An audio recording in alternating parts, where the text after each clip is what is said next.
Happy Tears Day. Let's talk about Mimir.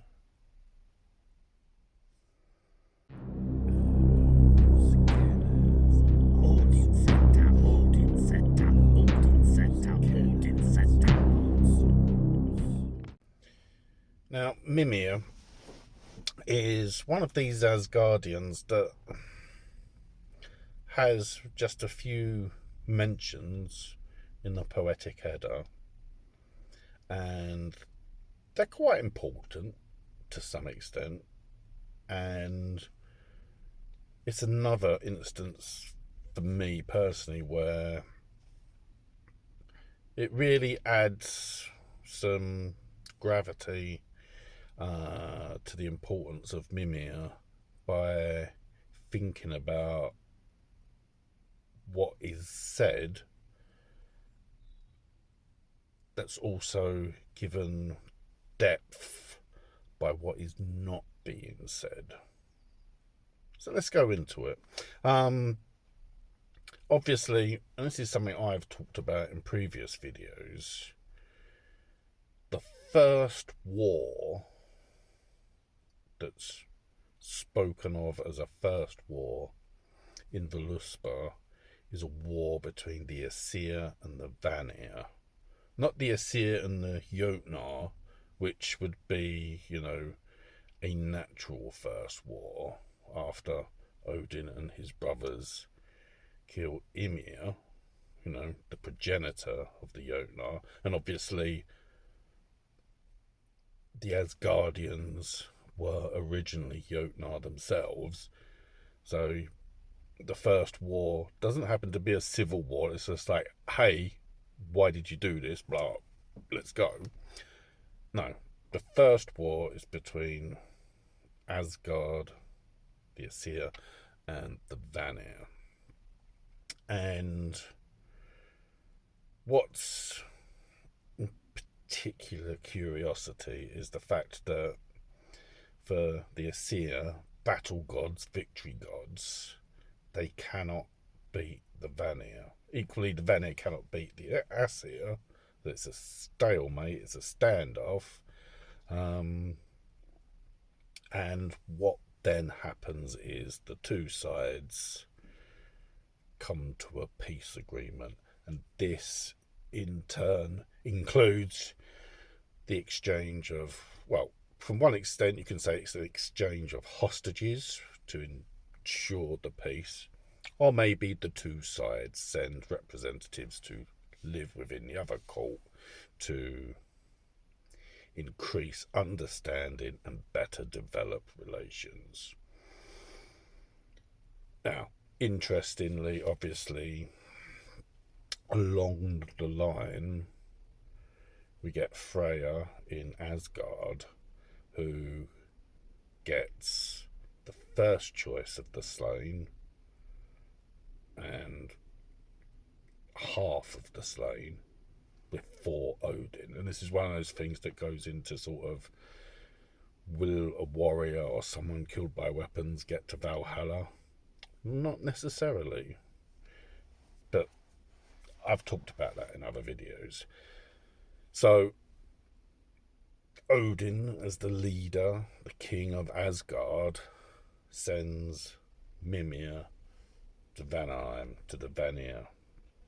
So does he send people that aren't important to him or people that are important to him? Well, I think with the greater picture of things, he sends someone who is important. And Mimir takes his wisdom and shares it with the Vanir, or not, because he ends up getting beheaded. Now, that should mean really that the peace becomes a fragile peace, you would think. However, there's no mention of any threat to the peace between the Aesir and the Vanir, even though Mimir is beheaded. I mean, for us mere mortals to have your diplomat, your hostage getting beheaded. That would be quite inciting to sort of, take up hostilities again. What do you do that for? Was there any need to do that? We're not given a lot of information in the Poetic Edda. Snorri sort of goes into that a bit more in the Prose Edda. Apparently the Vanir in the Prose Edda get a bit fed up with, the council being sort of like, well, what do you guys think? Rather than being given decisions, I guess. So they behead him. And no return to hostilities. So we can explore that. It's, again, I can't help but feel that, Asgard, maybe in its early creation, probably expected aggravation from Jotunheim having, bound them into a particular area. I mean, we're really looking at when Odin and his brothers kill Ymir and use the body to create order. There's only been sort of essentially chaos before then, or just a free realm, if you like, or realms. And then Odin and his brothers establish rules and boundaries. And surely the Jotnar are not happy with that. And there's, complicating factors that are not covered in our limited written sources. So it's down to us to sort of like theorize or sort of go, well, why didn't that happen? So the peace between the Aesir and the Vanir probably makes them as an alliance, helps make Asgard more secure in its early days. Now you could really suggest that further down the line is there a point where Asgard go, well, we don't need you anymore, here's the revenge for what you did to Mimir. No, it doesn't happen. What does happen, this is where sort of the importance of Mimir needs to be sort of looked at in closer detail, is he is so important that Odin preserves the head of Mimir in the well of Mimir beneath the tree of Yggdrasil and visits Mimir to receive counsel from him.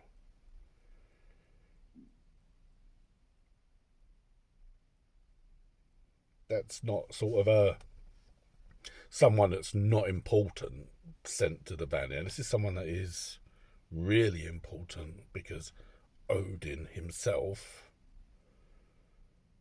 leans to Mimir for wisdom. It's fair to say that if Odin can talk to Mimir, having preserved his head, that whatever the reason was for Mimir being beheaded is a genuine one and not a cause for war. It's also worth taking into consideration that, Mimir is dead, is killed, beheaded. The head's preserved and Odin does his stuff. He doesn't do that for his son, Balder. So there's lots of things to go, well, if he did that for that and not this there, why? These are the blank spaces that I find fascinating. about the multi-layers of the stories of the Poetic Edda. Mimir was that important that in earnest Odin sends Mimir to establish peace or to bind the peace terms between the Aesir and the Vanir, and even though he is beheaded, maybe there was a genuine reason, a misunderstanding, perhaps even no cause for vengeance. He then preserves Mimir's head and uses it for counsel, drinks from Mimir's well to gain greater wisdom by sacrificing his eye to the well. There's a lot of power there. And yet, we don't know a lot about Mimir. And it's... Or maybe that's everything we need to know. Odin trusts Mimir's wisdom.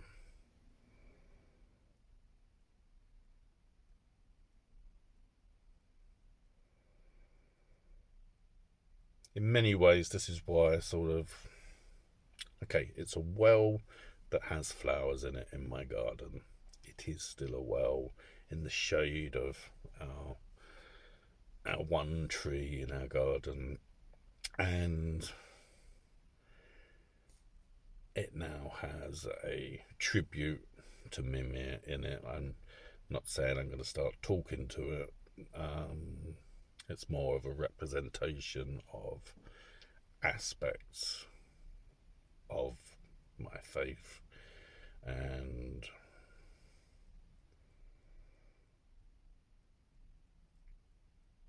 recognizing, some of these gods that don't get perhaps as much of the limelight as they should. Because obviously we're drawn naturally, like moths to a flame, Odin, Thor, Loki, Freya. And there's these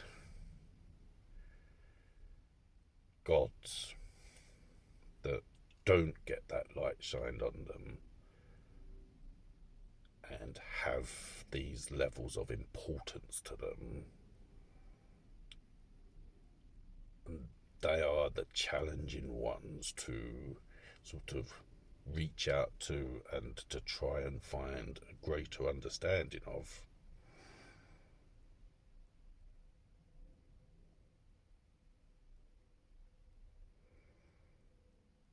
No, there's a little chat about Mimir and,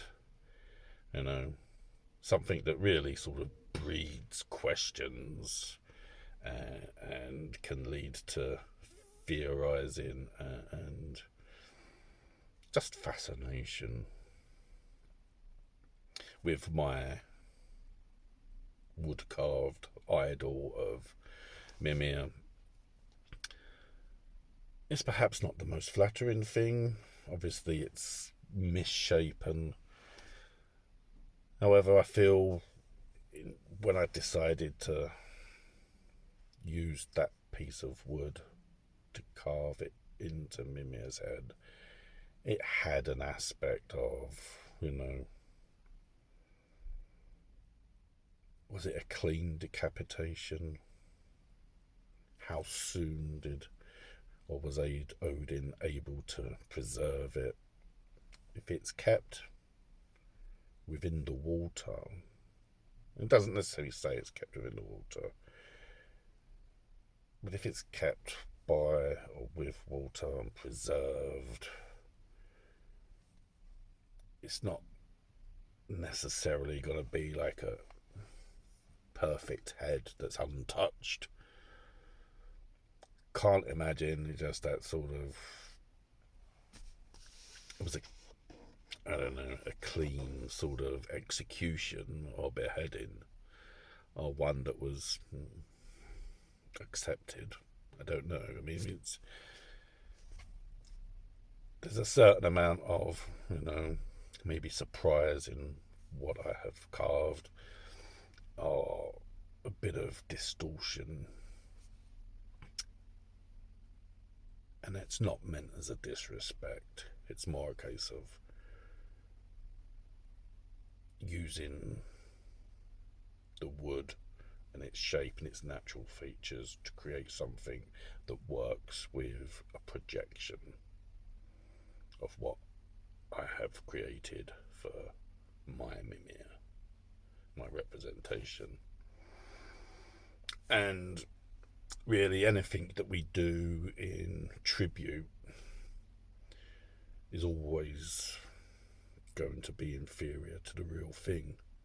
It's just something offered as a tribute, and to show that looking into the corners, the mysteries that are not obvious in Asatru, in Animism, Paganism. There's no easy answers. It's in the effort that you can reach towards such a thing. But I'm waffling now. I'd much rather, offer the floor, if you like, for people to make a comment or not, or just go on your daily routine and not even think about it. It is a fascinating world. If you've listened to me, thank you very much. I'll see you soon. Goodbye.